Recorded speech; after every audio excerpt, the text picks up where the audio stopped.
আসসালামু আলাইকুম ওয়া রাহমাতুল্লাহ। আলহামদুলিল্লাহ, এসএসসি পরীক্ষার্থী এবং এইচএসসি যত ধরনের পরীক্ষা আছে, এই পরীক্ষার মধ্যে আপনি ভালো রেজাল্ট করবেন, পাস করবেন। এসএসসি, এইচএসসি এই শ্রেণীর যারা ভার্সিটিতে পড়েন, কলেজে পড়েন, আপনারা জিপিএ গোল্ডেন 5 যারা পেতে চান, অবশ্যই আজকের এই ভিডিওটি তাদের জন্য। ধৈর্য ধরে যদি ভিডিওটি দেখেন, আমি আপনাদেরকে এই ভিডিওতে শেখাবো কলম পড়া। কলম পড়ে যদি আপনি পরীক্ষা দেন, অবশ্যই আপনার পরীক্ষায় ফেল কোনোভাবেই আসবে না। ভালো স্টুডেন্ট যারা, আপনারা জিপিএ 5 গোল্ডেন এ প্লাস অবশ্যই পেয়ে যাবেন। এরপরে আমি আপনাদেরকে ভিডিওতে শেখাবো হচ্ছে আপনি পরীক্ষার শুরুর সময় একটি দোয়া আছে, দোয়া পাঠ করে আপনি পরীক্ষা শুরু করবেন। ইনশাআল্লাহ কোনোভাবেই আপনার ফেল আসবে না, আসবে না, আসবে না।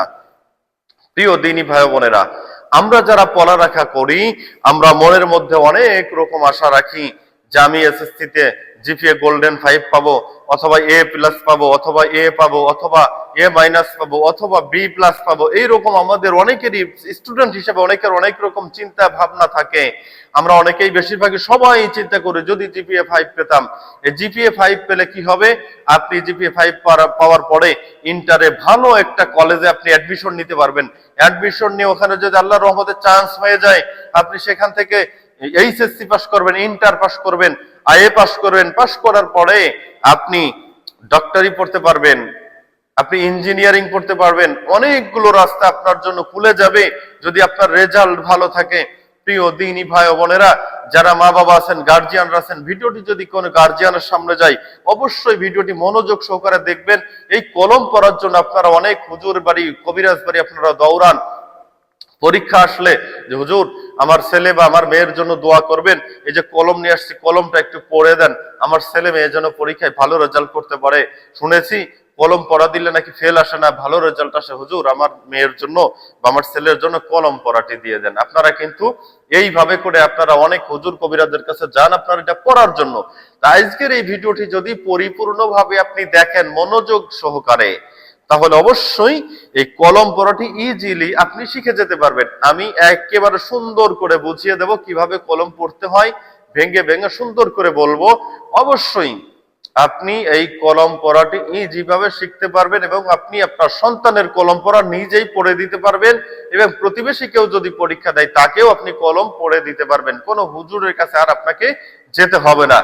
এরপরে পরীক্ষার্থীর জন্য থাকবে পরীক্ষার হলে ঢোকার পরে কোন নিয়মে ঢুকবে, কিভাবে পরীক্ষা দিবে, কোন দোয়া পাঠ করবে, আমি সম্পূর্ণ ভিডিওতে বলে দেব। এই ভিডিওতে দেখানো কথা, দেখানো পথ যদি অনুসরণ করে কেউ পরীক্ষা দেয়, আমি আশা করি জিপিএ গোল্ডেন 5 পাবে। আর যারা নর্মাল ছাত্রছাত্রী তারা ভালো মতো রেজাল্ট করে পাশ করে আসবে, ইনশাআল্লাহ ফেল আসবে না। প্রিয় দিনী ভাই ও বোনেরা, এই কলম করার জন্য আপনাকে প্রথমত পবিত্রতা অর্জন করতে হবে। আপনি যদি অজু জেনে না থাকেন, আমার চ্যানেলেই অজু শিক্ষার ভিডিও দেওয়া আছে, ভিডিও দেখে, নারী পুরুষ উভয়ের ভিডিও আছে, ভিডিও দেখে আপনি অজু শিখে নেবেন। অজু শিখে নিয়ে আপনি যে কোনো ওয়াক্তের নামাজ আদায় করবেন। যে কোনো ওয়াক্তের নামাজ আদায় করার পরে আপনি সর্বপ্রথম 10 বার ইস্তেগফার পাঠ করবেন।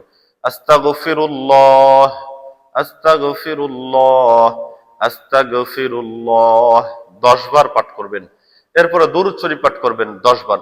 সাল্লাল্লাহু আলাইহি ওয়াসাল্লাম, সাল্লাল্লাহু আলাইহি ওয়াসাল্লাম, সাল্লাল্লাহু আলাইহি ওয়াসাল্লাম। কয়বার? 10 বার পাঠ করবেন। এরপরে মূল যে দোয়াটি, সেই দোয়াটি হচ্ছে পাঠ করবেন 19 বার। রব্বি জিদনি ইলমা, রব্বি জিদনি ইলমা, রব্বি জিদনি ইলমা। এই দোয়াটি জানে না আমার মনে হয় এমন কেউ নেই।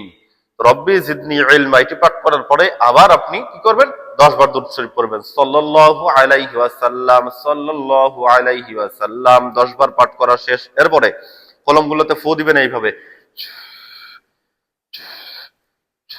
এইভাবে ফু দেওয়ার পরে যদি আপনি সন্তানের জন্য পড়েন, বলবেন আল্লাহ আমার সন্তানকে তুমি জিপিএ 5 গোল্ডেন এ প্লাস পাওয়ার জন্য তৌফিক দান করো, ভালো রেজাল্ট করে পাশ করার তৌফিক দান করো, এই কথাটি বলবেন।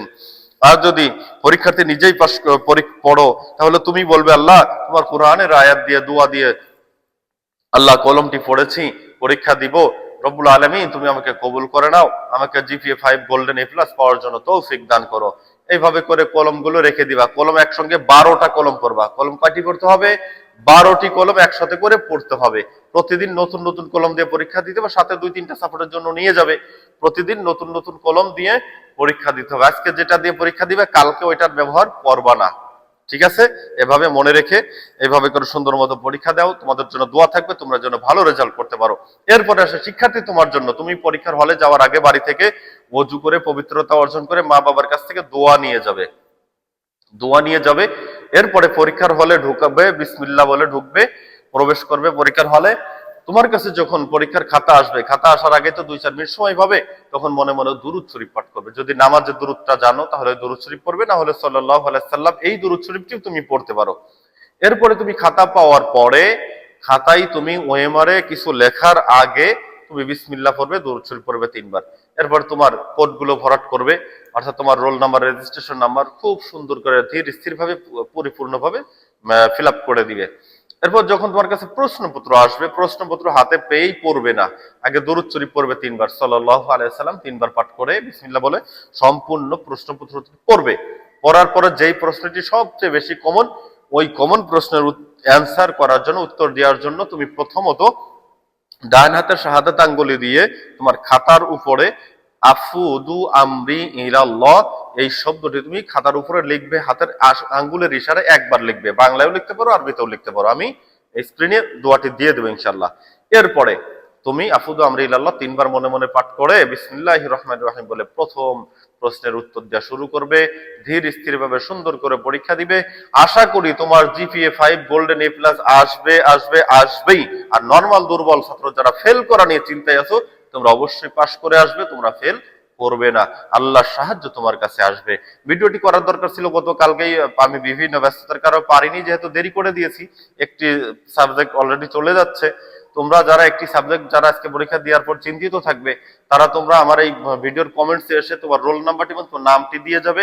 আমি তোমার রোল এবং নামের উপরে কাজ করে দেবো। ইনশাআল্লাহ তোমার রেজাল্ট ভালো হবে, তুমি ফেল করবে না। বিদায় নিচ্ছি, ভালো থাকবেন সবাই। আসসালামু আলাইকুম ওয়া রাহমাতুল্লাহ।